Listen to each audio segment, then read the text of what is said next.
കേരളത്തിന്റെ ഒരറ്റം മുതൽ മറ്റേ അറ്റം വരെ പച്ചപ്പു നിറഞ്ഞ കായൽത്തീരങ്ങളും തലയുയർത്തി നിൽക്കുന്ന പശ്ചിമഘട്ട മലനിരകളും കടന്നുപോകുന്ന ദേശീയപാതകൾ കേവലം റോഡുകൾ മാത്രമല്ല, ഈ നാടിന്റെ ജീവനാഡിയാണ്. വടക്ക് കാസർകോട് മുതൽ തെക്ക് തിരുവനന്തപുരം വരെ നീളുന്ന കേരളത്തിന്റെ ഭൂപടത്തിലൂടെ കണ്ണോടിച്ചാൽ ഈ കൊച്ചു സംസ്ഥാനത്തെ ഇന്ത്യയിലെ മറ്റ് പ്രധാന നഗരങ്ങളുമായി ബന്ധിപ്പിക്കുന്ന ശക്തമായൊരു റോഡ് ശൃംഖല നമുക്ക് കാണാൻ കഴിയും. നിലവിൽ വലിയ തോതിലുള്ള ആധുനികവൽക്കരണത്തിലൂടെ കടന്നുപോകുന്ന കേരളത്തിലെ ദേശീയപാതകളുടെ ആഴത്തിലുള്ള വിശേഷങ്ങളിലേക്ക് നമുക്കൊന്ന് കണ്ണോടിക്കാം. കേരളത്തിന്റെ യാത്രാ സംസ്കാരത്തെയും സാമ്പത്തിക രംഗത്തെയും പാടേൺ മാറ്റിക്കൊണ്ടിരിക്കുന്ന ഒന്നാണ്.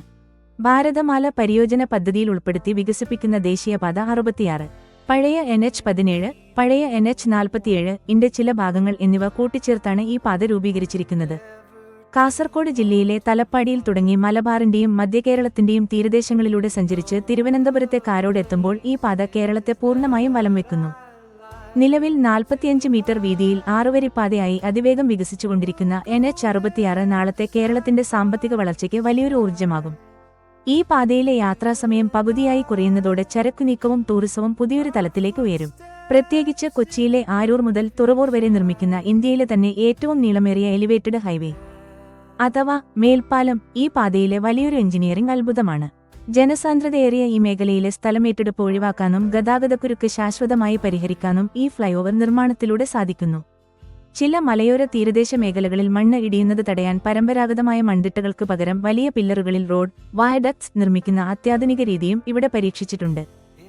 പണി പൂർത്തിയാകുന്നതോടെ വണ്ടികൾ നിർത്താതെ ടോൾ ഈടാക്കുന്ന സാറ്റലൈറ്റ് ക്യാമറ അധിഷ്ഠിത ഓട്ടോമാറ്റിക് ടോൾ സംവിധാനവും ഈ ഹൈവേയുടെ പ്രത്യേകതയായിരിക്കും. കൊച്ചിയുടെ ഹൃദയഭാഗമായ ഇടപ്പള്ളിയിൽ നിന്ന് ആരംഭിച്ച് വ്യാവസായിക നഗരങ്ങളായ തൃശൂരും പാലക്കാടും കടന്ന് തമിഴ്നാട്ടിലെ സേലത്തേക്ക് നീളുന്ന NH-544, പഴയ NH-47 കേരളത്തിലെ ഏറ്റവും തിരക്കേറിയ മറ്റൊരു പാതയാണ്. കേരളത്തിലേക്കുള്ള ഭൂരിഭാഗം ചരക്കുവാഹനങ്ങളും വ്യവസായ സാമഗ്രികളും കടന്നുവരുന്നത് കോയമ്പത്തൂർ അതിർത്തിയോട് ചേർന്നുള്ള ഈ വഴിയിലൂടെയാണ്.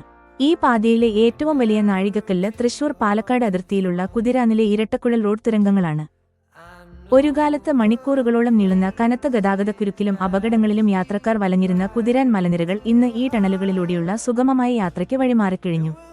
പശ്ചിമഘട്ടത്തിന്റെ പാരിസ്ഥിതിക സന്തുലിതാവസ്ഥ നിലനിർത്തിക്കൊണ്ട് നിർമ്മിച്ച ഈ തുരങ്കം കേരളത്തിലെ റോഡ് വികസന ചരിത്രത്തിലെ സുപ്രധാനമായ ചുവടുവെപ്പാണ്. കേരളത്തിന്റെ വടക്കൻ മേഖലയെയും തെക്കൻ മേഖലയെയും അയൽ സംസ്ഥാനങ്ങളിലെ മലയോര സുഖവാസ കേന്ദ്രങ്ങളുമായി ബന്ധിപ്പിക്കുന്ന മറ്റ് ചില മനോഹരമായ ദേശീയപാതകളുമുണ്ട്. NH-766, പഴയ NH-212 കോഴിക്കോട് നിന്ന് ആരംഭിച്ച് താമരശ്ശേരി ചുരത്തിന്റെ 9 ഹെയർപിൻ വളവുകളും കയറി വയനാട്ടിലൂടെ മൈസൂരിലേക്ക് പോകുന്ന പാതയാണിത്. ചരക്ക് നീക്കത്തിനും ടൂറിസത്തിനും ഒരുപോലെ പ്രധാനപ്പെട്ട ഈ പാത കർണാടകയിലെ ബന്ദിപ്പൂർ ദേശീയോദ്യാനത്തിലൂടെ കടന്നുപോകുന്നതിനാൽ വന്യമൃഗങ്ങളുടെ സംരക്ഷണം മുൻനിർത്തി രാത്രികാല ഗതാഗത നിയന്ത്രണമുണ്ട്. NH-85, പഴയ NH-49 കൊച്ചിയിലെ കുണ്ടന്നൂരിൽ നിന്ന് തുടങ്ങി മൂവാറ്റുപുഴയും കോതമംഗലവും കടന്ന് മൂന്നാറിന്റെ തണുപ്പിലേക്ക് നീളുന്ന കൊച്ചി മധുരൈ ഹൈവേയാണിത്. മൂന്നാർ, ദേവികുളം തുടങ്ങിയ പ്രധാന ഹിൽ സ്റ്റേഷനുകളിലേക്കുള്ള വിനോദസഞ്ചാരികളുടെ പ്രധാന ആശ്രയവും തമിഴ്നാട്ടിൽ നിന്നുള്ള പച്ചക്കറി വരവിന്റെ പ്രധാന മാർഗവും ഈ മലയോര പാതയാണ്. NH-744 ആൻഡ് NH-183 തെക്കോട്ട് വന്നാൽ കൊല്ലത്തുനിന്നും ആരംഭിച്ച് പുനലൂരും ചരിത്രപ്രസിദ്ധമായ ആര്യങ്കാവ് ചുരവും കടന്ന് തമിഴ്നാട്ടിലെ മധുരയിലേക്ക് പോകുന്ന NH-744, കോട്ടയം വഴി പീരുമേടും കുമിളിയും കടന്ന് തേനിയിലേക്ക് പോകുന്ന NH-183 എന്നിവയെല്ലാം തമിഴ്നാടുമായുള്ള വ്യാപാര സാംസ്കാരിക ബന്ധം നിലനിർത്തുന്നതിൽ വലിയ പങ്കുവഹിക്കുന്നു. ഇതിൽ NH-744 തെന്മല ഇക്കോ ടൂറിസം കേന്ദ്രത്തിലൂടെയാണ് കടന്നുപോകുന്നത്.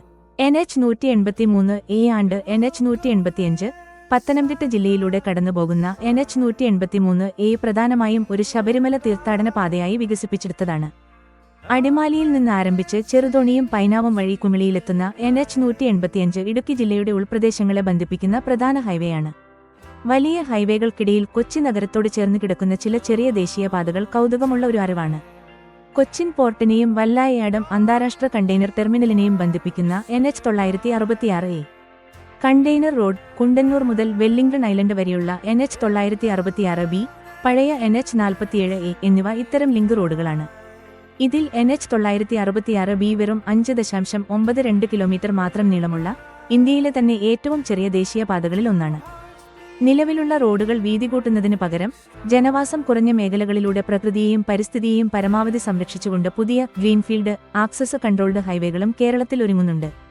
തിരുവനന്തപുരം നഗരത്തിലെ തിരക്ക് പൂർണ്ണമായി ഒഴിവാക്കാൻ ലക്ഷ്യമിട്ടുള്ള ഔട്ടർ റിംഗ് റോഡും NH-866 മലപ്പുറം പാലക്കാട് മേഖലകളിൽ നിന്ന് കോഴിക്കോട്ടേക്കുള്ള യാത്ര സുഗമമാക്കാൻ ഒരുങ്ങുന്ന പാലക്കാട് കോഴിക്കോട് ഗ്രീൻഫീൽഡ് പാതയും ഇതിനുദാഹരണങ്ങളാണ്. ഇതുകൂടാതെ കൊച്ചി ബംഗളൂരു ഇൻഡസ്ട്രിയൽ കോറിഡോറിന്റെ ഭാഗമായുള്ള കണക്ടിവിറ്റികളും വികസിച്ചുവരുന്നുണ്ട്. ചുരുക്കത്തിൽ പഴയ ഇടുങ്ങിയ റോഡുകളിൽ നിന്നും അന്താരാഷ്ട്ര നിലവാരമുള്ള ബൈപ്പാസുകളിലേക്കും എക്സ്പ്രസ് വേകളിലേക്കും കേരളം മാറിക്കൊണ്ടിരിക്കുകയാണ്. വരും വർഷങ്ങളിൽ ഈ പാതകളുടെ നിർമ്മാണം പൂർണ്ണമായി പൂർത്തിയാകുന്നതോടെ കേരളത്തിന്റെ യാത്രാമുഖം പാടെ മാറുമെന്നത് തീർച്ചയാണ്.